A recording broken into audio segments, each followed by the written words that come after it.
Hey guys, it's me, the Bombay Chef Varun Inamdar, and welcome to Get Curried. Well, today, while we are all in this global lockdown for good, let's make a recipe which is from my home, and that is an arbi-tuk. Well, why this is from my home is because this is my mother's favorite recipe. Well, she's been making this for years, and on this occasion of Mother's Day, I dedicate this specially to her. Let's begin with arbi-tuk. Well, aloo tuk or arbi-tuk, as we are making today, is an absolute quintessentially traditional Sindhi recipe. Well, for years we've been eating aloo tuk, which is aloo which is mashed lightly and then it is fried. Well, this is a take on that, and because I've been lucky with arbi this time, I'm making this with arbi. Well, what you need to do is take the arbi or the kacha aloo as we call it. We wash it nicely, remove all the mud, and then you take water in a pressure pan, add a few kokum petals. Well, I am a little specific when it comes to kacha aloo because I feel it kind of leaves an itch in your throat. I know a lot of you do not use kokum. What you can do is you can also add in like half a teaspoon of say ajwain or carom seeds, and that would take care of the itch in the throat. You boil it nicely, you peel it well, and you just kind of let it come down to room temperature, and after that we're going to fry it. So let's head to the kitchen and see it getting fried. The arbi is boiled and peeled and ready. Let's fry these.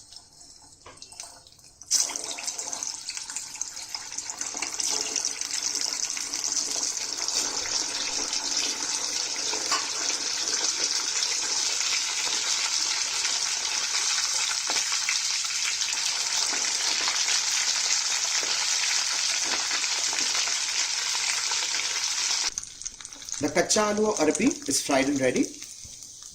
This is in a way half fried because we are going to press it and fry it again. Let's reserve this and fry the rest.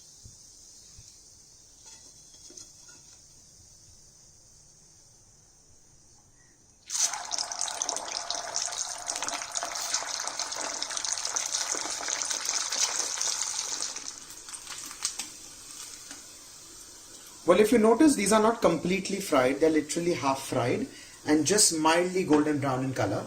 The next step is to allow this to cool down to room temperature because I'm going to mash them lightly and fry them again. Now while refrying, there's this one trick from my mother to you, and that is to cut this into a half. Only and only if you want it to be nice and crisp from all sides. What happens in this case is the more sides you expose, and when you mash it, the starch literally plumps out.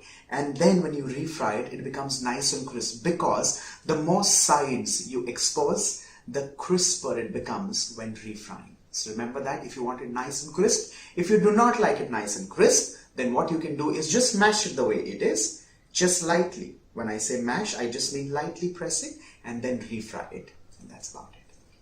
I've just cut these into halves, and the next step is to just lightly press them like so. I'm just kind of exposing it further down like so, and this straight goes in hot oil.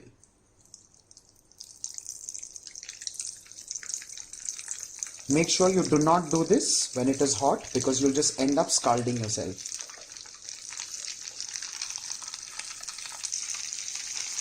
You can also do this with a tissue paper in your hand, but you'll just end up wasting some paper. So this is ideally just the best way.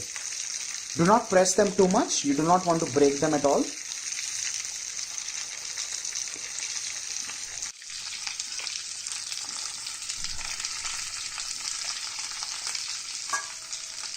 Once this is fried, let's transfer this and fry the remaining just like this. Ensure it's nice and golden brown at this stage.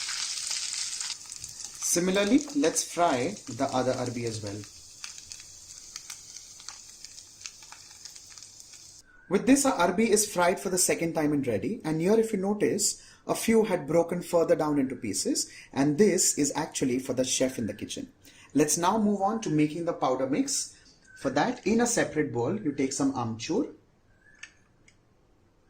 Along with that, just a touch of chili powder. Now this again depends on how spicy you personally like it. To this, chaat masala, dhania powder, which is coriander powder,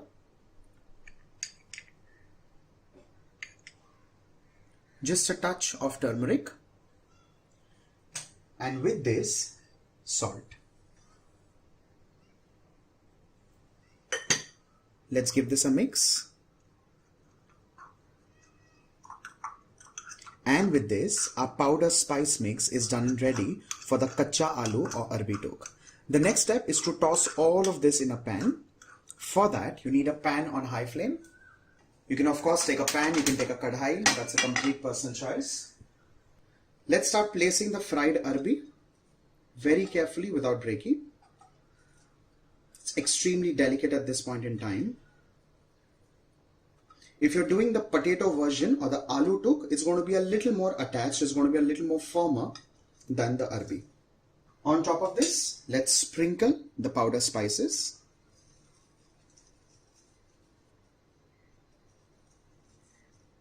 You could be extremely generous with this as well, because this is the predominant flavor of the tuk.